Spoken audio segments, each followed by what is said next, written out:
안녕하십니까. 성기영의 경제쇼 아나운서 성기영입니다. 최근 이동통신시장 재편 움직임이 본격화하고 있습니다. SK텔레콤의 유심 해킹 사태 이후 가입자 이탈이 가속화하는 가운데 오는 22일 단통법, 즉 이동통신 단말장치 유통구조 개선법이 폐지되고 여기에 삼성, 애플의 신제품 출시 기간이 맞물리면서 이동통신사들의 신규 가입자 유치를 위한 가열 경쟁이 더욱 치열해질 것으로 보이는데요. SK 해킹 사태가 촉발한 통신시장 지각 변동에 이 단통법 폐지가 어떤 영향을 미치게 될지, 또 소비자들에게는 어떤 실익이 있을지 잠시 후에 자세히 살펴보겠습니다. 6.27 대출 규제 이후 수도권에서 10억 원 이상 아파트 매매 계약 취소 비중이 증가한 것으로 나타났다고 합니다. 대출 규제 후 서울 아파트 거래 감소 폭이 두드러졌다고 하는데요. 고강도 대출 규제 전 서울의 주택 매수 심리가 4년 11개월 만에 가장 높은 수준이었던 것이 하반기에는 어떻게 될지 잠시 후 주택시장 동향에서 자세히 살펴보겠습니다. 이 시간 유튜브로도 함께합니다.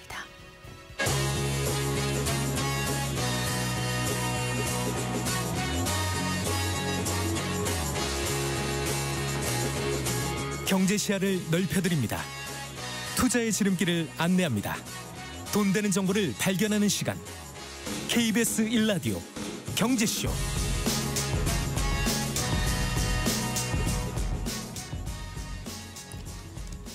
네, 먼저 오늘의 주요 경제 뉴스부터 정리해드리겠습니다. 그 전에 잠시 속보 전해드릴게요. 3시 50분 현재 경북 청도군 경남 밀양시 지역에 홍수주의보가 내려졌고요. 또 3시 55분 현재 전남 광양시, 또 전북 고창군 지역에 호우주의보가 발효됐습니다. 인근 지역에 계시는 주민들 각별히 안전에 유의하시기 바랍니다. 4시 7분입니다. 자, 먼저 오늘의 주요 경제 뉴스 정리해드릴게요. 경제 뉴스 브리핑 손석우 경제평론가와 함께하겠습니다. 어서 나오십시오. 네, 안녕하십니까. 안녕하세요. 네, 자, 국내 증시가 가까스로 상승 전환에 성공했네요. 네, 지금 코스피가 지난 15일에 이제 3,200선 확 뚫고 3년 10개월여 만에 최고치 달성한 이후에 이틀 연속 힘이 조금 빠진 모양새이긴 하거든요. 그래도 오늘 코스피가 장 막판에 상승 전환에는 성공을 했습니다. 종가 말씀드리면 코스피는 오늘 0.19% 5.91포인트가 올라서 3,192.29에 코스닥은 0.74% 6.04포인트 오른 818.27에 거래를 마쳤습니다. 오늘 시작은 좋았습니다. 장 초반에 코스피는 3,200선 다시 올라섰고요. 강세로 출발했는데 거의 곧바로 하락세로 돌아섰고요. 이후에 이제 계속 좀 낙폭을 키웠습니다. 그래서 장중에는 3,150선까지도 최저치로 밀려나기도 했습니다. 네. 수급별로도 보면 처음에는 외국인과 기관이 매도에 나섰다가 이제 나중에 기관이 매수로 돌아섰고 개인이 또 매도로 전환됐어요. 그러니까 수급 주체의 변동도 오늘 좀 심했어요. 그랬군요. 뭔가 그러니까 장중 내내 좀 계속 어수선했거든요. 이유가 있었습니다. 일단 지금 도널드 트럼프 미국 대통령이 우리도 해당되지만 시장 개방을 압박하면서 일단 관세 리스크가 계속해서 이어지고 있고요. 또 전날에는 소비자 물가 지표가 발표됐는데 관세 영향이 나타나기 시작했다는 점. 여기에다가 밤사이에 제롬 파월 연준 의장에 대한 조기 해임설. 글쎄 말이에요. 이게 돌면서 뉴욕 증시도 사실 오르긴 했지만 장중 내내 변동성이 되게 심했습니다. 다만 이제 트럼프 대통령이 이런 풍문을 부인을 하면서 증시가 상승세로 돌아서긴 했고 현재 파월 해임설은 일단은 해프닝으로 일단락된 상태입니다. 네, 그 해프닝이라고 하셨는데 어떻게 된 건지 조금 더 얘기를 해주세요. 트럼프 대통령과 제롬 파월 연준 의장이 서로 사이가 좋지 않다라는 건 이미 다 알고 있습니다. 트럼프 대통령이 끊임없이 연준 특히 파월 의장을 향해서 금리 인하해라 이렇게 압박하고 있는 것도 잘 알려진 사실이고요. 근데 또 전날에는 공화당 일부 그리고 백악관에서 연준의 건물 보수 비용 문제를 제기하고 나섰죠. 파월 의장 재임 중에 이 워싱턴 DC에 있는 건물을 보수하면서 옥상 정원 인공폭포 기빈용 엘리베이터 이런 것들을 설치를 한 탓에 당초 계획보다 공사 비용이 7억 달러 늘어나서 3조 5천억 원, 25억 달러나 들었다. 이게 문제다 이렇게 백악관과 공화당 일각에서 주장을 했고요. 이런 가운데 이제 밤사이에 CBS를 비롯해서 미국 언론들이 트럼프 대통령이 공화당 의원들과 비공개 간담회에서 파월 의장 해임에 대한 의견을 의원들에게 물었고 여기에 의원들이 찬성을 표했다. 그래서 파월 의장의 해임이 임박했다. 이렇게 보도를 했고 이 루머가 시장에 돌았죠. 이로 인해서 일시적으로 국채 금리가 확 치솟았고요. 증시도 낙폭을 확 키우면서 일대 큰 혼란에 빠졌습니다. 트럼프 대통령이 파월 해임설 가능성 낮다 이렇게 부인하면서 혼란은 수습됐지만 사실 그 여진이 오늘 우리 증시에도 전반적으로 좀 어지러운 모습으로 나타났다고 봐야 되고요. 오늘 환율이 좀 더 올랐습니다. 요즘 계속 좀 올랐는데 오늘은 1,390원대까지 올랐습니다. 예, 그래요. 자, 오늘 국회에서 이제 그 구윤철 경제부총리 겸 기획재정부 장관 후보자에 대한 인사청문회가 열렸지 않습니까? 초혁신 경제의 대전환을 이뤄내겠다 이런 포부를 밝혔다고요? 네, 그렇습니다. 구윤철 후보자는 우리 경제 상황이 어느 때보다 엄중하다라면서 초혁신 경제 대전환을 통해서 낡은 추격 경제 모델을 선도 경제 모델로 혁신하겠다 이렇게 밝혔습니다. 우리나라의 대혁신 첫걸음을 주식회사 대한민국 건설이다 이렇게 부르고 싶다면서 국가 운영에 있어서도 앞으로 비용 수익 개념을 도입하고 확실한 성과를 내야 한다고 강조하기도 했습니다. 이 초혁신 경제로의 대전환을 위해서 인공지능의 중요성을 여러 차례 강조를 하는 모습이었습니다. 인공지능 대전환을 통해서 우리 경제에 새로운 성장 엔진을 달아야 한다. 그래서 AI를 기업과 정부, 국민의 일상 전반에 적용해야 한다. 이렇게 얘기를 하기도 했고요. 청년들을 AI 특수전사를 키우고 전 국민의 AI 교육을 통해서 AI가 국민 모두에게 열린 기회가 될 수 있도록 해야 된다. 그리고 기존 주력 산업은 물론이고 첨단 전략 산업 분야에도 AI 기술과의 연계를 통해서 초혁신 산업으로 육성하기 위한 새로운 접근을 해야 한다고도 이야기를 했습니다. 이런 전략의 일환으로 구 후보자는 자신이 이제 기재부 장관으로 취임하게 되면 기존 국을 구조조정해서 인공지능국을 신설하겠다. 이런 계획을 내놓기도 했습니다. 그리고요. 법인세를 인상할 가능성을 시사했다고요? 네, 그렇습니다. 구 후보자는 이 법인세 인하로 세수 감소가 컸다라는 박홍근 더불어민주당 의원 질의에 대해서 종합적으로 검토하겠다는 답을 내놨습니다. 아시는 것처럼 이제 윤석열 정부 당시 법인세 최고 세율이 25%에서 24%로 1%포인트 낮아졌고요. 이후에 또 때마침 경기도 둔화했고 기업도 실적도 안 좋아지면서 법인세가 2022년 100조 원 넘었던 게 계속 감소를 해서 2024년에는 62조 5천억 원까지 감소를 했죠. 구 후보자는 윤석열 정부의 경우 세금을 깎아주면 기업들이 투자를 하고 그게 이제 선순환 구조로 갈 것이다 이렇게 예상을 한 것 같은데 실제 세수를 점검해 보니까 법인세가 40%나 빠지면서 성장도 소비도 투자도 줄어드는 상황이다 이렇게 진단을 했고 대한민국이 대전환을 할 수 있는 부분에 필요한 재원이 어디선가 충당을 해야 한다면서 이 법인세를 비롯한 감세 정책 효과 등을 점검해서 종합적으로 검토하겠다 이렇게 이야기를 했습니다. 자, 그리고 이제 이재용 삼성전자 회장에게 제기됐던 그 삼성 바이오로직스 분식 회계와 관련해서 대법원에서 무죄를 확정지었네요. 네, 그렇습니다. 대법원 3부는 오늘 부당 합병 회계 부정 혐의로 재판에 넘겨진 이재용 삼성전자 회장에게 제기된 자본시장법상 부정거래 행위, 시세 조정, 업무상 배임 등 혐의 등에 대해서 무죄를 선고한 원심 판결을 확정했습니다. 이제 이날 판결로 이 회장은 9년간 국정공단 뇌물공여부터 시작된 9년간의 사법 족쇄를 벗게 됐습니다. 아시는 것처럼 2016년 박근혜 정부 국정농단 사태와 관련해서 이 회장은 뇌물공여 등의 혐의를 받았고 2017년 구속 기소되면서 실질적인 사법 리스크에 빠졌죠. 2021년에 최종적으로 징역 2년 6개월 실형이 확정됐고 그해 8월 가석방됐고요. 2020년에는 이제 경영권 불법 승계, 회계 부정 혐의에 대한 재판이 계속해서 이어졌습니다. 이거는 간단하게 설명을 드리면 제일모직과 삼성물산을 합병하는 과정에서 경영권 승계와 그룹 지배력 강화에 유리한 방향으로 주식 시세를 조정했다는 혐의, 또 이 과정에서 분식 회계에 관여했다는 혐의 등이었습니다. 1심과 2심 에서 뭐 19개 혐의에 대해서 무죄 판결을 받았고요. 네. 이 무죄 판결을 받았던 거는 합병이 승계를 위한 목적이었다고 단정할 수 없고 회계 처리도 고의로 조작했다는 증거가 부족하다라는 이유에서였습니다.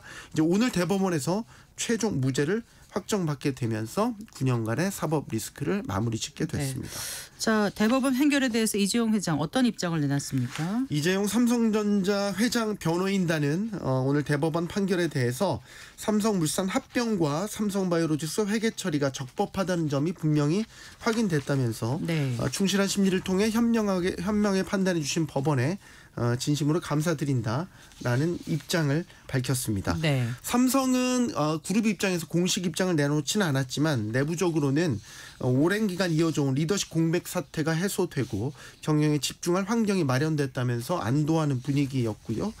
재계는 이 회장의 무죄 확정을 반겼습니다. 오늘 대한상공회의소, 한국경제인협회 등 경제단체들은 대법원의 판결에 대해서 환영한다며 앞으로 삼성그룹이 혁신에 집중하고 글로벌 기업 경쟁력을 확보하는 중요한 계기가 될 것이라는 입장을 내놨습니다. 앞으로 이재용 회장은 어떤 사법 리스크를 벗게 되면서 공격적 경영 행보를 펼칠 것으로 예상이 되고요. 또한 지금 급선무인 삼성전자 경쟁력 회복에 가장 노력을 할 것으로 예상이 됩니다. 또 하나 삼성그룹 지배구조 개편에도 속도를 낼 것으로 예상되고 있습니다. 네. 그 대구 동구 경북 경산시 지역 그리고 광주광역시 전역과 전남 나주시 화순군 지역에도 홍수특보가 발효 중입니다. 인근 지역 주민들 안전에 유의하시기 바랍니다. 정부가 중부지방을 중심으로 쏟아진 집중호우에 대응하기 위해서 풍수의 위기경보를 경계에서 지금 심각 단계로 격상하고 중앙재난안전대책본부 비상단계를 최고 수준인 3단계로 올린 상황입니다. 가급적이면 좀 외출을 자제하고 저지대나 하천변, 산사태 위험 지역 등 피해가 우려되는 지역에 접근을 가능하면 삼가해 주시길 바란다는 중대본의 권고사항이 나왔습니다. 4시 17분입니다.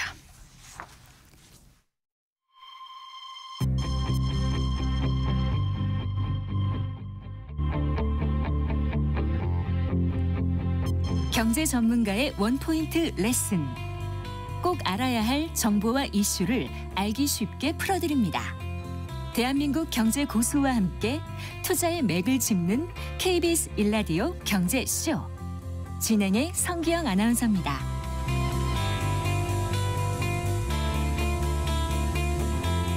네, 4시 17분입니다. 자, 오는 22일입니다. 예.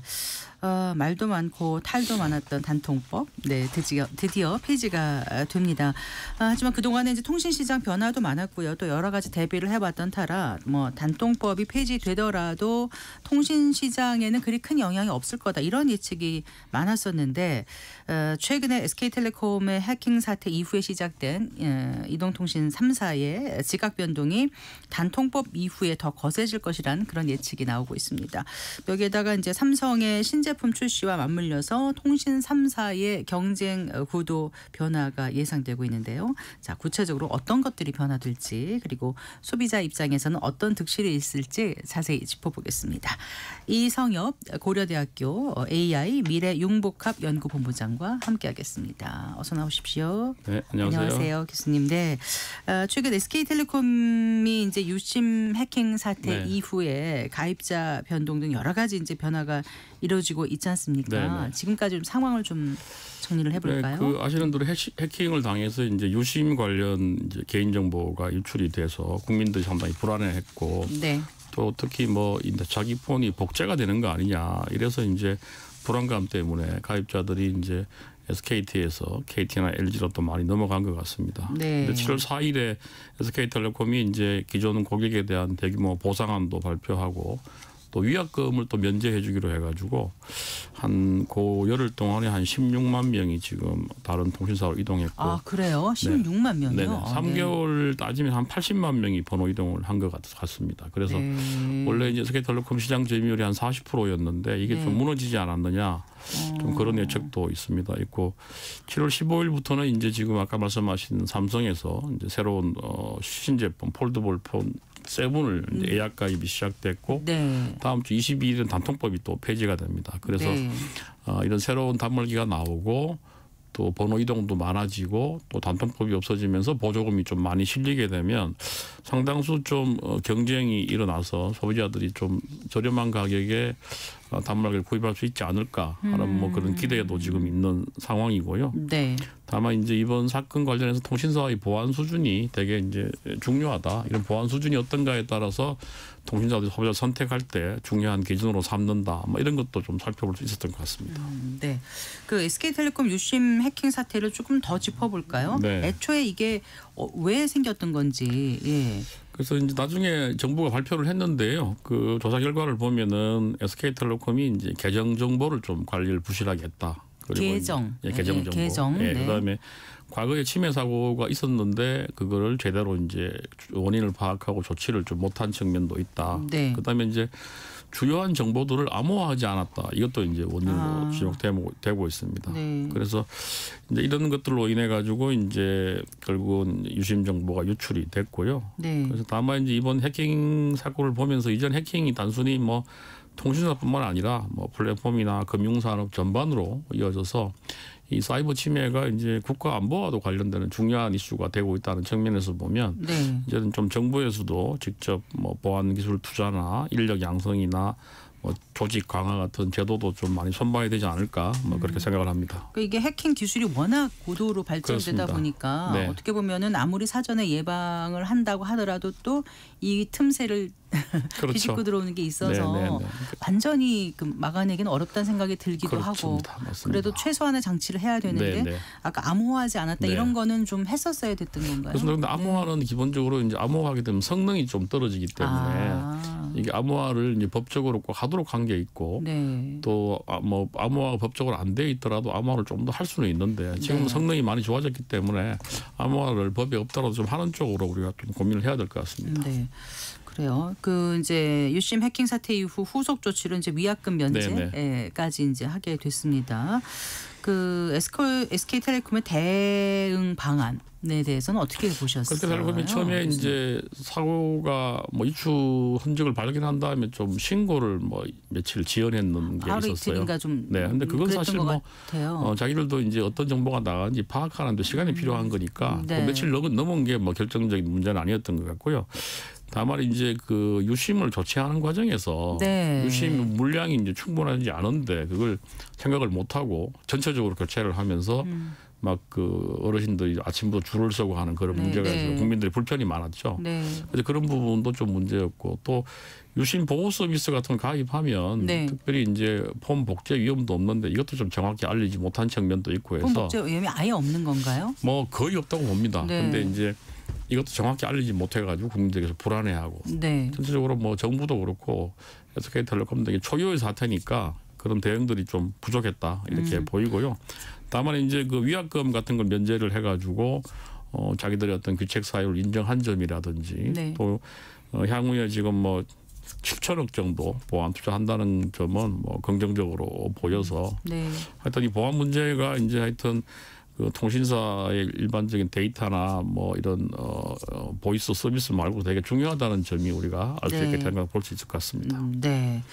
자, 이제 이런 가운데 말씀하신 22일 이 단통법이 드디어 이제 역사의 뒤안기로 사라집니다. 네. 너무 표현이 좀 그런데 이제 단통법이 애초에 왜 생겼었죠?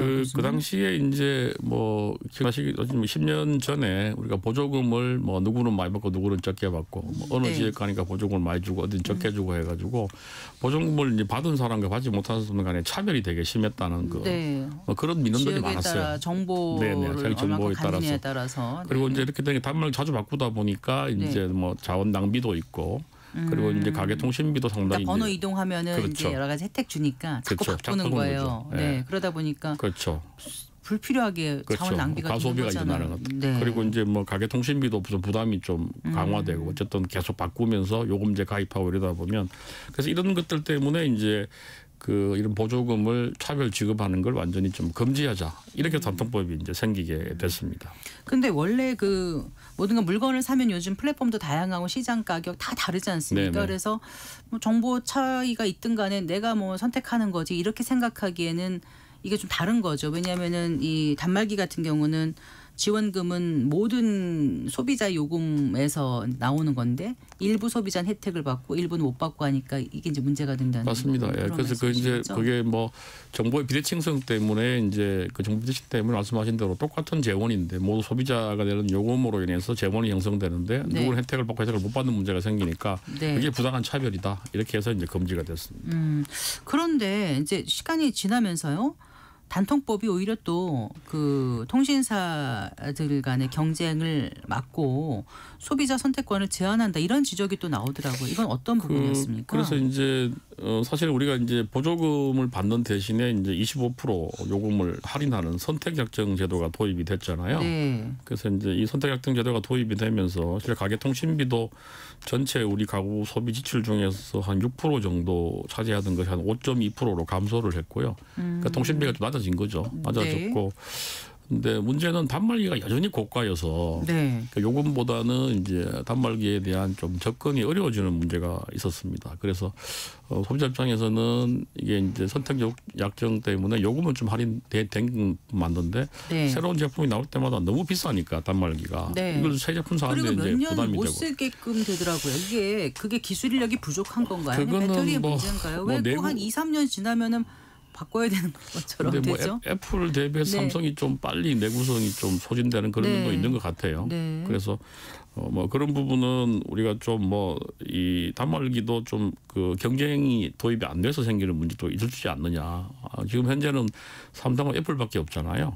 시장에서. 네. 그래서 근데 뭐 중국에 좀 최근에 중국 단말기가 되게 좋으니까 뭐 중국 단말이나 또는 외산 단말들이 좀 들어와서 경쟁을 할 수도 있는데 네. 그 부분이 지금 안 되고 있는 그런 상황이고 또 아신 대로 보조금이라는 게 이제 그렇게 돼야 된다고 보시는 거예요? 네. 교수님?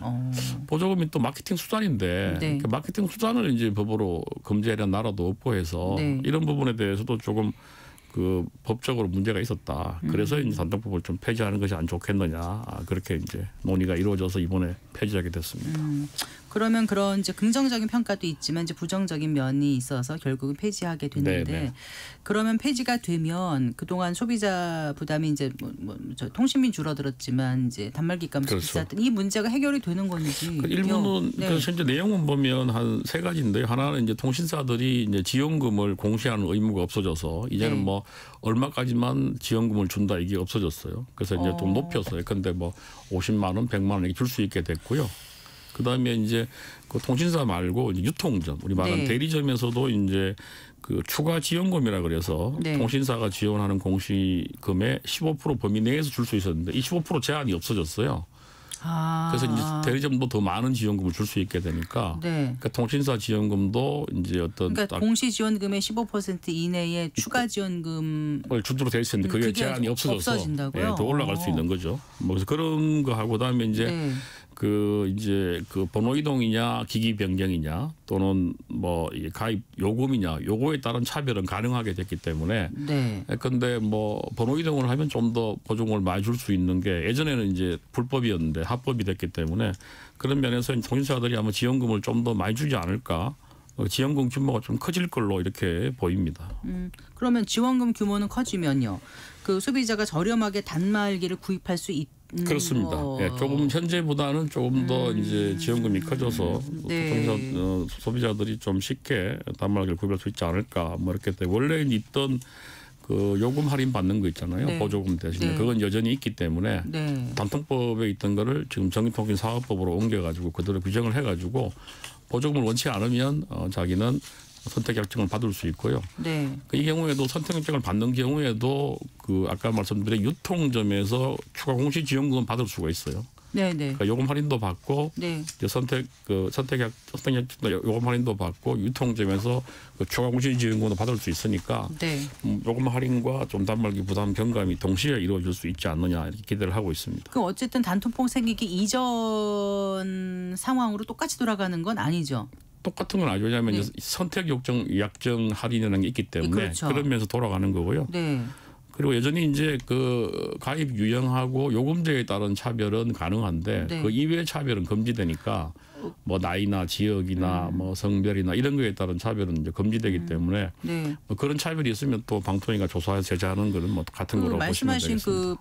그 그 뭐죠? 아까 정보 비대칭 네. 그거로 인한 문제는 다시 생기는 거 아니에요? 그럴 가능성이 있습니다. 특히 예. 뭐 어르신 같은 경우에는 아무래도 이런 정보가 약하니까 어느 대리점에서 지원금을 많이 주고 있다는 걸 모르니까 결국은 이제 좀 비싸게 살 수밖에 없는 상황이 생길 수도 있고. 어르신들은 정보에 많이 취약해요. 그렇죠. 그리고 유심 교체 문자가 와도 이거 나 혼자 가도 되냐 그렇죠. 물으시는 분들 많거든요. 네네. 그리고 가서 유심 교체하는 과정에 또 사기 피해 입으신 것도 뭐 네네, 뉴스도 맞습니다. 접하고 그러니까 네. 굉장히 더 어려워하시거든요. 이게 복잡하잖아요, 상당히요. 네, 예. 그래서 다 설명을 들어도 잘 이해가 안 되고 저도 대리점에서 그렇거든요. 무슨 말인지 모르고. 네. 그래서 사실은 자급제 폰을 사고 네. 알뜰폰을 가입하는 것도 하나의 방법인데 네. 또 사람들이 자급제 폰이나 또 알뜰폰은 조금 약간 뭐 품질이 떨어지는 걸로 사용하는 사람도 있어서 네. 여전히 뭐 프리미엄 폰을 또 선호하는 경향도 또 있는 것 같습니다. 네. 그러면은 그 보조금 지급 여력이 좀 부족한 그런 알뜰폰 사업 같은 경우는 어떻게 될까요 앞으로? 그래서 이제 조금 뭐 현재보다는 좀 어렵지 않겠느냐. 그러니까 이제 통신사들이 보조금을 많이 주면 네. 그쪽으로 좀 몰리게 되니까 알뜰폰 가입은 조금 줄어들 수도 있지 않느냐. 뭐 이렇게 지금 전망이 되고 있습니다. 네. 근데 마침 이제 뭐라 그럴까 시기가 좀 이렇게 딱 맞아 떨어진다 그럴까요? 삼성전자의 7세대 폴더블 폰 아까 네, 말씀하셨잖아요. 그 출시하고 이제 이 단통법 폐지 시기가 이렇게 맞물리잖아요. 네, 네. 게다가 이제 SK텔레콤 해킹 사건 여파까지 계속 이제 이어지면서 네. 통신사들 간에는 아무래도 경쟁이 전에 없이 좀 치열해지지 않을까 이런 생각도 드는데 어떻게 보세요? 그게 이제 경쟁이 치열하면 결국 소비자들이 이제 좀 혜택을 보는 거니까요. 말씀하신 대로 이제 삼성전자가 이제 지금 뭐 207, 80만 원 되는 아주 비싼 이제 폰을 출시를 지금 곧 하고 또 마침 이제 네. 통신 단말기가 비싼데 좀 지원금을 좀 더 받을 수 있으니까 네. 뭐 그런 면에서 보면 이제 SK에 있다가 이제 KT나 LG로 넘어가는 번호이 등에서 이제 많이 보조금을 실게 되면 네. 좀 소비자들은 좀 비싼 단말을 좀 더 저렴하게 살 기회는 있지 않겠느냐. 뭐 그런데 이게 과연 계속 그럴 거냐. 그러니까요. 그건 조금 이제 약간 좀 특수한 상황인 것 같아요. SK텔레콤이 위약금 면제 때문에 많이 이동하는 것도 있고 단통법이 폐지가 됐으니까 이제 일시적으로 KT나 LG 입장에서는 좀 SK 가입자를 좀 이번 기회에 많이 좀 유치하고 싶은 생각도 있어서 그렇겠죠. 네. 그런 건 있는데 또 SKT 가만히 있지 않을 테니까 네. 결국은 뭐 좀 시간이 지나면 막 큰 변화는 없지 않겠냐 생각합니다. 아 그렇게 보세요. 네. 통신사들 입장에서는 어떻게 이동통신사들 입장에서는 어떻게 받아들일까요? 이 단통법 폐지에 대해서 얘기가 미리부터 나왔으니까 준비는 하고 있겠지만요. 그동안 통신사들은 사실 이제 그 마케팅 그 자금을 안 쓴 거기 때문에 상당히 이제 자금 여력이 있어가지고 그 자금 여력으로 이제 AI 투자도 하고 뭐 6G 투자도 하고 이럴 생각을 하고 있었는데 최근에 이제 이 경쟁이 되게 치열해지게 되면 네. 또 보조금을 많이 쓰게 되면 뭐 영업이익 같은 데 문제가 생기니까 아마도 제가 생각하기는 아마 예전처럼 그렇게 활발한 뭐 번호 이동을 통한 가입자 변화는 없지 않겠느냐. 말씀드린 것처럼 새로운 투자 지금 수요가 상당히 많기 때문에 시장이 이미 포화가 돼 가지고요. 네. 지금 우리 가입자가 지금 110%가 넘습니다. 네. 전체 가입자의 이동전화 가입률이. 이미 1인당 하나 이상의 폰을 가지고 있어서 그래서 아마 이거 새로운 신규 시장이 아니어서 가입자 뺏어오기 시장이라서 네. 뺏어오면 또 이쪽에서 마이서가 뺏어오고 하기 때문에 그런 면에서 보면 이게 아마 큰 변화는 없을 것이다 이렇게 보입니다. 아까 SK텔레콤이 7천억 원 정도를 투자한다고 네, 하셨나요? 7천억 정보 보안 투자. 보안 예, 예. 투자. 네, 네. SK텔레콤뿐만이 아니라 앞으로 다른 회사들도 이제 직전에 무슨 일이 사고가 있었진 않았지만 미래에 있을 사고에 대비책으로 뭔가 막대한 투자를 좀 해야 되지 않을까 그렇습니다. 싶기도 해요. KT도 지금 얼마 전에 1조 투자한다고 발표했고요. 아, 1조요? 네네네. 네. 그래서 하여튼 이 보안 투자는 상당히 지금 그리고 이제 지금 통신사들이 그 소버린 AI 관련해서 네. 또 상당한 금액을 투자를 하고 있거든요. 소버린 AI가 어떤 겁니까? 그래 이제 자국의 언어와 자국의 기술로 만들어진 이제 파운데이션 모델을 말합니다. 아하. 그래서 우리가 챗GPT나 네. 제미나이 같이 우리가 이제 뭐 구글이나 이런 오픈 AI에 대항하는 우리 나름의 네. 우리가 이제 검색을 할 때 구글을 쓰고 네이버도 쓰잖아요. 네, 네. 그것처럼 챗GPT 그리고 인공지능 쓸 때도 외국에 있는 그 빅테크의 모델 말고 한국에 있는 모델도 쓰게 되면 네. 그게 이제 그 소브린 AI라고 부릅니다. 네. 네, 말씀 계속 이어주시면. 네, 그렇습니다. 예. 네. 자, 그러면 이제 그 새 정부가 이전 정부와 마찬가지로 이제 그 그 후보 시절에 그러니까 이재명 대통령 네네. 후보 시절에 그 가계통신비 인하에 대한 공약을 밝혔지 않습니까? 네네. 앞으로 이제 관련 정책들이 본격적으로 추진된다면은 소비자들 입장에서는 요금제 좀 개편이 네. 되면서 나의 부담이 좀 줄어들 수 있을까 이런 기대가 있을 것 같아요. 지금 이제 다행이라고 뭐 하긴 그렇지만 어쨌든 통신비 인하를 직접적으로 지금 뭐 요구하고 있는 것 같지는 않아요. 그래서 통신사들은 지금 현재는 뭐 통신비를 일정 부분 인하하는 것보다는 그 지금 말씀드린 어떤 새로운 AI 투자라든가 정보 보호에 투자하면서 요금 같은 걸 좀 자율적으로 설계하는 방향 네. 이런 방향으로 준비를 하고 있고요. 예. 근데 이제 지금 뭐 정부가 또 어떤 통신비에 대해서 직접적인 어떤 인하 요구를 할 건지는 좀 두고 봐야 될 것 같은데 그동안 뭐 공약이나 뭐 이런 이제 정부 정책 현재까지 방향은 통신비 직접 인하에 관한 이야기는 지금 없는 것 같고요. 현재 어쨌든 네. 그 통신사 요금은 다 이제 그 뭐 정부가 뭐 신고를 받는 형태여서 직접 뭐 인하할 그런 권한도 없는 상태거든요. 그래서 이제 아마 통신비 인하보다는 뭐 통신비에 대한 뭐 세액 공제라든가 또는 뭐 알뜰폰을 활성화한다든가 뭐 이런 식으로 아마 좀 정책이 가지 않겠냐 그렇게 보입니다. 네. 그 제4 이동통신사 얘기는 항상 나오다가 네. 또 슬그머니 네, 사라지고 네, 네. 막 그러거든요. 아예 이거는 이제 잊혀진 건가요? 그거는 뭐 지난 정부에서는 일단 좀 추진하도 또 좌절이 됐고 뭐 이번 정부도 아직 명확히 이야기하지는 않았는데 어쨌든 지금 한국 규모의 4개의 이제 KT에서 KT 말고 별도의 이동통신사가 필요하냐, 그만한 시장 수요가 있느냐, 뭐 이런 측면에서 좀 봐야 될 것 같고요. 그리고 이제 아까 말씀드린 것처럼 인구 대비 지금 스마트폰 보급률이 110% 가까이 됩니다. 그래서 이 결국은 새로운 사업자가 들어오게 되면 네.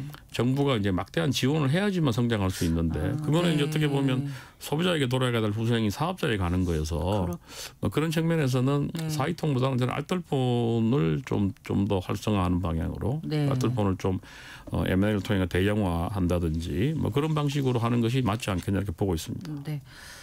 소비자들에겐 좀 선택권이 넓어지면 좋겠고요. 가계 부담은 좀 줄어들었으면 좋겠고요. 그리고 앞으로 뭐 SK 그 해킹 사태, 유심 해킹 사태 같은 일은 정말 없었으면 좋겠고요. 통신사들의 경쟁력이 좀 높아지면 또 소비자 후생도 그렇죠. 좋아질 것 같고요. 끝으로 통신 시장을 위한 조언 한 말씀. 단통법 폐지가 어떻게 보면 어쨌든 이제 마케팅에 대한 정부의 개입을 이제 철폐하는 거지 않습니까? 통신사가 자유로운 경쟁을 할 수 있게 해주는 거니까, 그러니까 보조금뿐만이 아니라 요금도 좀 더 자유로운 경쟁을 하도록 이렇게 하는 것이 중요하다고 생각하고요. 그리고 통신사가 이제 아까 우리 SK 해킹 사태 나오는 것처럼 앞으로 정보 보호에 대한 투자, 또 AI 시대의 AI에 대한 투자, 또 6G 같은 통신망 고도화, 6G 예, 이런 분야에 투자하면서 하여튼 요금과 서비스로 경쟁할 수 있도록 정부가 환경을 만들어주는 것이 맞지 않느냐. 그럼 자연스럽게 요금 경쟁을 하게 되면 이제 소비자들의 통신비도 완화될 수 있을 걸로 기대를 하고 있습니다. 네. 오늘 말씀 잘 들었습니다. 고맙습니다. 네, 감사합니다. 이성엽 고려대학교 기술경영전문대학원 교수와 얘기 나눠봤습니다.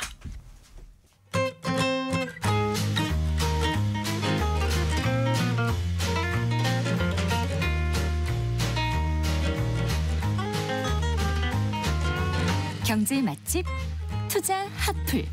지금은 돈 벌기 딱 좋은 시간. KBS 1라디오 경제쇼. 네, 계속해서 호우경보가 발효되네요. 4시 30분 현재 전남 신안군 지역에 호우경보가 발효됐습니다. 인근 지역 주민들 안전에 유의해 주시기 바랍니다. 4시 38분입니다. 자, 한 주간 집값 동향 살펴보고 실생활에 도움이 되는 부동산 관련 소식들 발빠르게 전해드리겠습니다. 오늘도 김인만 부동산 경제연구소장과 함께합니다. 어서 오십시오. 안녕하세요. 안녕하세요. 자, 집값 주간 통계를 매주 전해주시지 않습니까? 네. 그 6.27 그 이제 대책이 나온 지 3주 차가 됐거든요. 어떤 네네. 변화가 있었는지 좀 알려주세요. 네, 뭐 결과를 보면 대책이 일단 효과는 보여지고 있습니다. 실제로 집값이 안정되고 있는데요. 대책 발표 전에 서울시 주간 상승률이 0.43%였는데요. 네. 주간 단위로 제가 소개를 해드리면 0.40이 첫째 주, 둘째 주는 0.29, 셋째 주 이번 주입니다. 0.19까지 내려왔습니다. 그래서 숫자적으로 보더라도 아직까지 상승은 상승인데 상승률이 빠르게 안정이 되고 있는 상황이고요.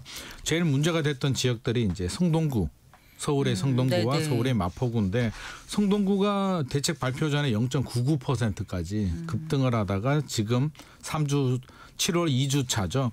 0.45%까지 안정이 됐고요. 네. 마포구는 0.98에서 0.24%까지 내려왔습니다. 물론 0.24, 0.45도 상승은 맞습니다만 지금 같은 추세라면 아마 한 달 정도 되는 다음 주가 되면은 서울이 아마 0.1% 초반대 정도로 내려올 것 같고요. 네. 마포 성동도 한 절반 정도로 더 내려올 것으로 보여서 일단 뭐 정부의 1차 작전은 성공인 것 같습니다. 네. 거래량도 지금 많이 80% 정도 감소를 했기 또 때문에 떨어진 거죠. 거래량 떨어지고 상승률이 안정된다는 거는 뭐 저는 네. 굉장히 긍정적으로 보여주고 싶고요.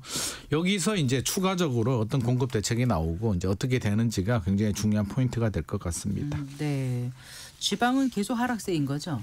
지방은 뭐 큰 변화가 없습니다. 네. 지방은 지난주가 마이너스 0.03%였는데요. 네. 이번 주는 마이너스 0.02%고요. 세종시 같은 경우도 뭐 0.03% 정도. 그리고 제가 최근에 지방 그 부산하고 광역시 쪽에 좀 모니터링을 해보니까 일단 그쪽 지역에서도 핵심 지역들 있잖아요. 네. 해운대, 뭐 고가 아파트들 이런 지역들은 또 신고가도 나오고 있고 그 네. 지역에서는 거래가 되고 있어서 최악의 상황은 뭐 벗어났다라는 반응도 보여주고 있는데요. 전체가 좋은 건 아니고 네. 서울 강남처럼 그 지역에서도 좋은 아파트들만 그렇게 신고가가 나오고 있습니다. 네. 자, 그 지난 6월에 서울의 주택 매수 심리가 이제 4년 12개월 만에 최고를 찍었다고 다들 얘기하지 않았습니까? 그래서 이제 정부의 이렇게 강력한 대출 규제가 나올 수밖에 없었다. 그만큼 심리가 과열됐었다. 그렇습니다. 근데 아까 네네. 그 성동 같은 경우 0.9 주간 단위로. 0.99%니까요. 근데 그게 그렇게 그래서 0.99를 곱해서 네. 52주를 곱해서 네. 합하면 1년에 얼마 오를 거다는 거는 이제 그 속도로 올랐다는 거죠. 그러니까 계속 52주를 오른 게 아니잖아요. 그렇죠. 그렇게 몇 그렇긴 번 하죠. 오른 거를 52주를 곱해서 앞으로 계속 오를 거라고 생각하는 것 자체가 너무 이렇게 확대 해석했던 거 아닌가요? 확대 해석이랄 수도 있는데요. 네. 일단은 뭐 그게 계속 상승 오르는 속도가 집값이 어디 있습니까? 근데 네. 이제 뭐 사실 한 5월, 6월 2달 동안에 네. 좀 많이 오른 거는 사실이고요. 뭐 네. 주간 단위로 한 5천만 원씩 올랐다고 하니까 제가 볼 때는 좀 너무 비정상 네, 과열이죠. 과열은 맞는 네. 것 같습니다. 네. 그래서 이제 시간이 지나서 6월을 좀 돌아보고 네. 이제 조사 결과를 보니까 국토연구원에서 소비자 심리 조사를 했는데요. 네. 서울이 6월에 150까지 올라갔습니다. 근데 2020년 7월이 155 이후에 4년 11개월 만이라는데 이게 어떻게 조사를 하냐면 이제 중개업소들하고요. 일반 가구들을 상대로 설문조사를 합니다. 그래서 집값 올라갈 것 같아? 안 올라갈 것 같아? 그냥 보합일 것 같아를 조사를 해서 심리조사니까. 맞습니다. 그래서 예. 0에서 200까지를 숫자화하는데요. 예. 95 아래로 내려오게 되면 네. 집값 떨어질 것 같아. 하강이고요. 이게 95에서 115 사이면은 그냥 보합 뭐 그냥 많이 오르지도 않고 많이 내리지도 않을 것 같아라는 거고 115 네. 이상이면 상승인데 네. 150이면 많이 과열이 됐던 건 분명한 사실인 것 같습니다. 네. 수도권 지역도 135 정도로 좀 과열 양상을 보였고요. 저는 세종시가 좀 궁금했거든요. 네. 우리 대선 기간에 또 뭐 정책 테마주다 뭐 이런 얘기를 할 정도로 굉장히 과열이 됐는데 네. 세종시는 4월 대선이 이제 시작하던 4월이 157.6이었으니까 서울 6월이 뜨거웠던 것처럼 세종시는 4월이 뜨거웠고요. 네. 점차 6월이 120으로 이제 안정이 되고 있는 추세입니다. 그래서 전체적으로 본다면 서울이 6월에 과열은 분명한 사실이었고요. 네. 서울 안에서도 아마 마포구, 성동구가 상승을 네. 주도한 것 같습니다. 그러니까 150이면 굉장히 높은 거잖아요. 굉장히 높죠. 네. 그러니까 그 상태로 계속 놔두면 안 되죠. 계속해서 0.9 계속 52주 그러니까요. 오를 수 뭐 불안 심리가 극에 달했으니까. 그러니까 오른다 그러면 다들 또 뛰어들잖아요. 맞습니다. 그래서 브레이크를 잡아준 점에서는 네. 이번에 대책이 저는 타이밍적으로도 그렇고 효과적으로도 지금까지는 뭐 성공적이라고 평가할 수 있을 것 확실하게 같습니다. 좀 이제 맥을 좀 끊어놓은 것 같아요. 네네네. 네. 그런데 이제 이번 대출 규제로 아파트 가격에 따라서 좀 희비가 엇갈리고 있다면서요? 네네. 네. 일반적으로 이제 627 대책이 발표되고 강력한 대출 규제가 나왔으니까 강남 쪽에 좀 아파트가 많이 떨어지지 않나, 고가 아파트들이 많이 충격을 받지 않았나라고 하는데 지금 조사 결과를 보니까요 30억 초과 아파트들, 네. 초고가 아파트들은 생각보다 거래량이 많이 줄어들지 않았습니다. 그러니까 증감을 따져보는데 거래 건수와 거래 비중 증감을 보게 되면 뭐 마이너스 한 1%대 정도로 생각보다 많이 떨어지진 않았고요. 네. 가장 많은 충격을 받은 아파트들이 9억에서 15억 구간입니다. 그래요? 네네. 왜 그럴까요? 왜냐하면 강남 쪽은 뭐 현장 반응도 그렇고요. 워낙 고가 아파트 시장이고 뭐 우리나라에 사는 소위 말해서 돈 좀 있는 분들, 현금 부자들이 많은 사는 지역이기 때문에 6억 대출 규제 가지고 그거 안 나온다고 해서 돈 많은 분들이 안 사지는 않는데 이번 대책의 타깃이 저는 강남이 아니고 성동구 마포구였다고 생각하거든요. 그랬던 그러다 건가요? 보니까 강남은 이제 뭐 6억이 막히면 다른 데서 돈을 구할 수 있는 분들이 충분히 네. 있는데 네. 성동구 마포 같은 경우는 이제 6억 대출이 직접적으로 영향을 받는 것 같습니다. 네. 조사 결과를 보게 되면 9억에서 12억 사이 구간들이 이게 하락폭이 가장 컸습니다. 거기 마이너스 성동구 6%. 마포구에 이런 주로 해당이 많이 가격대 되는 거죠. 아파트가 그렇죠, 많은가 그렇죠. 봐요. 많은 분들이 이제 불안해서 뭐 네. 동작구도 그렇고요. 근데 반대로 6억 원 이하 대출 규제 영향이 전혀 없는 지역들은 14% 증감, 그러니까 증가를 한 거죠. 그리고 네. 6억에서 9억 사이도 3% 정도 플러스를 기록을 했기 때문에 실질적으로는 이제 이 구간에 있는 아파트들이 충격을 좀 많이 받았다라고 우리가 해석할 수 있을 것 같습니다. 그렇군요. 예, 자 어쨌든 그 거래량이 80% 줄었다고요? 네네네. 네, 그 상승률도 지금 이제 떨어지고 있고. 그렇습니다. 예, 안정을 그래서 좀 좀 찾고 안정을 있죠. 찾아서 참 네네. 다행입니다. 네. 그런데 또 한편으로는요, 이제 대환 대출이 그렇죠. 막히면서 맞습니다. 이제 원래 이제 고금리 상품에서 좀 저금리로 좀 갈아타려는 분들 그렇죠.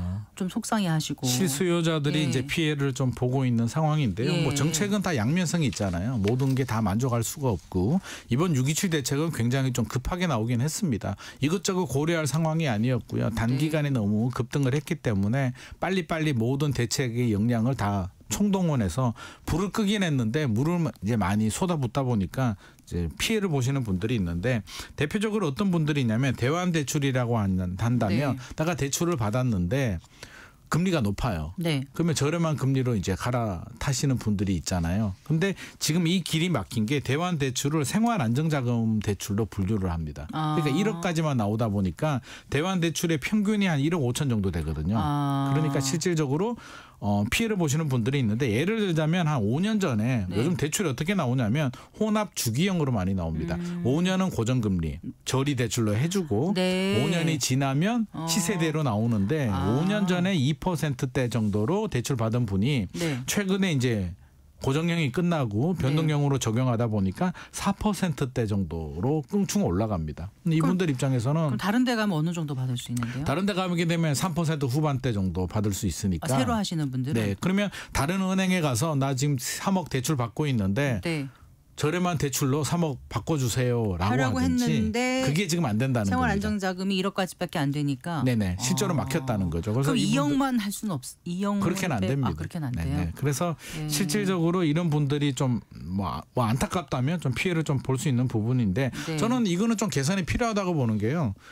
은행에 원리금을 이제 많이 낸다는 얘기잖아요. 그러면 이분들이 소비 여력이 줄어듭니다. 이분들이 저리 대출로 갈아탈 수 있게 해주게 되면 이자를 예를 들어서 100만 원 내다가 한 70만 원 내게 해주면 남는 30만 원을 외식도 할 수도 있고 옷도 살 수도 있고 애 학원비를 쓸 수도 뻔히 있는. 저기 가면 되는데 못 가니까 얼마나 속상하겠어요. 그렇죠. 그래서 내수 경제 회복에서도 좀 필요한 부분이고요. 이분들은 최근에 가계부채 얘기를 하는데 총량이 늘어나진 않잖아요. 3억 대출 받고 있는데 똑같은 3억인데 나는 금리만 낮은 거로 갈아타기 때문에 이분들은 자들은 좀 구제를 좀 해줘야 되지 않나라는 얘기들을 하고 이렇게 있죠. 생각할 수 있겠네요. 그래서 저는 이런 분들은 좀 더 구제가 주택을 좀 새로 사려는 것도 아니고. 그렇죠. 뭐 총량에도 변화가 없으니까 저리 대출로 해주면 내수 경기 회복에도 좀 도움이 될 것 같고요. 긍정적으로 보자면 일단 줄어든 거는 사실인 것 같습니다. 하루 평균 한 2,251억 정도 대출이 나갔었는데요. 지금 한 891억 정도로 대출도 많이 줄어든 것 같습니다.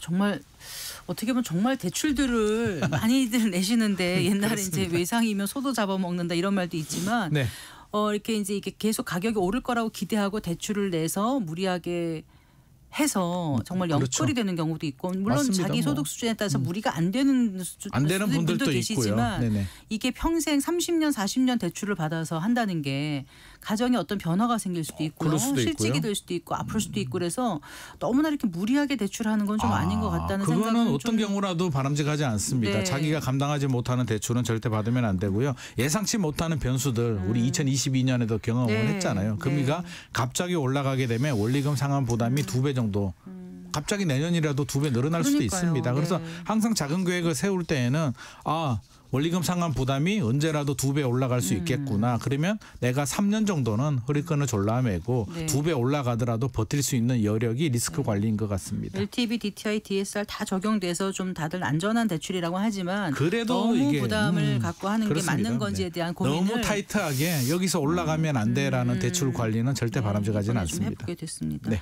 자, 근데 이제 이주비까지 대출 제한이 된다면서 6억이라는 2주비도 게 이제 6억이죠. 예, 네네. 근데 이제 원래 재건축, 재개발, 정비 사업을 통해서 시장에 공급 물량을 좀 내놔야 된다. 그래야 이제 시장이 안정될 수 있다라고 얘기를 하면서 이제 정부도 재개발, 재건축을 좀 독려하려는 분위기였는데 이 사업장에서 이사를 하기가 어려워지면은 이제 속도가 문제가 늦어지지 되는 거죠. 않나 이런 얘기들을 벌써 하거든요. 거기에 대해서는 어떻게 보세요? 지금 조합에서도 내부적으로 문제가 되고 있는데 서울에서 이제 뭐 진행되는 사업장들이 꽤 많이 있습니다. 그런데 이 곳들이 이제 이주비 대출을 받지 못하면 이게 네. 6억까지만 나오니까 실질적으로 이제 뭐 이사 갈 데가 없어지는데 네. 서울에 지금 관리처분 인가를 앞둔 정비 사업장이 53곳이고요. 예정 물량이 5만 세대 정도 됩니다. 그런데 이제 이주비 대출을 받아서 나가고 집을 멸실해야 되는데 대출이 6억까지밖에 안 나오면 나는 못 나간다. 네. 관리 처분 안 된다라고 또 반발을 할 수도 있고요. 또 이게 시점이 늦어질 수도 있기 때문에 이 부분에 대해서도 저는 좀 고려가 필요하고 1+1 대출 받는 분들 많이 있거든요. 그러니까 면적이 크거나 네. 권리가액이 큰 사람들은 한 채가 아닌 2채까지 받을 네. 수도 있는데 다주택자 되는 그렇죠. 거죠. 2채 신청한 사람은 또 다주택으로 분류가 되기 때문에 대출이 또 잘 안 나옵니다. 그래서 팔려고 하니까 또 이게 지위양도 금지에 걸려가지고 그래요? 팔지도 못하는 못하는군요. 상황에 빠지게 되기 때문에 네. 그래도 공급 물량을 늘리려면 그러니까 급하게 불을 껐다면 저는 이제는 또 선의의 피해자들도 좀 고려를 해서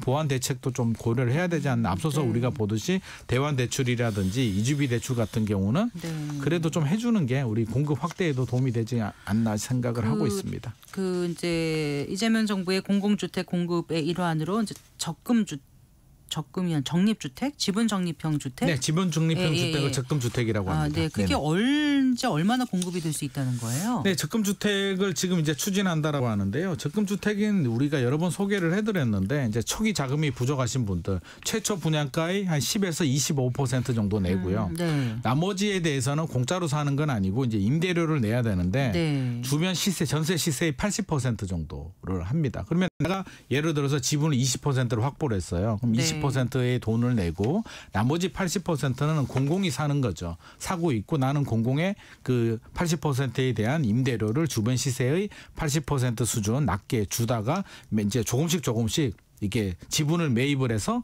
한 30년 후에는 난 100% 지분을 다 사겠다라는 게 이제 정책의 아이디어입니다. 그래서 예. 적용 사업장들은 광명시에 이제 3기 신도시인데요. 학원지구라고 있습니다. 여기에 공공분양 1079가구 중에 865가구를 적용하겠다는 학원지구가 네, 있습니다. 네. 그리고 네. 광교 신도시 A17블럭에도 한번 해보겠다라고 하는데 이게 거주 의무가 5년 걸리고요. 전매 제한이 10년이 걸립니다. 그리고 이게 지분을 다 확보 안 한 상태에서 팔게 되면 공공이 지분을 가지고 있으니까 수익도 또 나눠야 되는 문제도 있습니다. 네. 그래서 앞으로 이게 얼마나 성공할지는 공급 물량이 얼마나 나오는지도 봐야 되고요. 네. 시장의 수요자들이 얼마나 만족하는지는 지켜봐야 되겠으나 저는 여러 가지 시도를 한다는 점에서는 좀 긍정적으로 평가를 하고 싶고요. 네. 지분 적립형도 많이 나오고 공공 임대주택들도 좀 많이 하고 네. 또 민간들도 많이 공급할 수 있도록 해주고 여러 가지 정책들이 나오는데 네. 이번에 국토부 장관 후보께서 이제 LH가 네. 이제 땅을 개발한 다음에 자체적으로 시행을 하는 경우들도 있고요. 또 민간한테 토지를 분양하는 경우들이 있는데 민간한테 분양하지 말고 LH가 직접 시행을 해서 공공 물량을 좀 늘리는 게 좋겠다라는 이제 말씀을 하셨습니다. 그래서 네. 이런 여러 가지 시도들이 있는데 또 우려도 있고요. 일단 좀 지켜봐야 될 것 같습니다. 네. 이 서울 보증보험 시스템 장애 발생해가지고 전세 대출 못 받았던 거 지금 이제 회복된 중단됐습니다.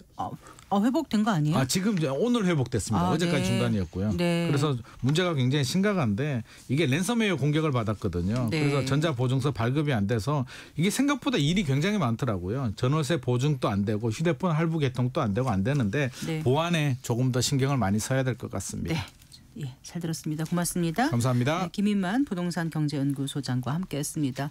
4시 50분 현재 광주광역시 천역, 전남 장성군 지역의 하천 수위 상승에 따라서 홍수 경보가 발효됐습니다. 인근 지역 주민들 안전에 유의하시기 바랍니다. 퇴근길에 또 각별히 안전운전 하셔야 되겠습니다. 마칠 시간입니다. 성기영의 경제쇼 오늘 순서 여기까지입니다. 아나운서 성기영이었습니다. 고맙습니다.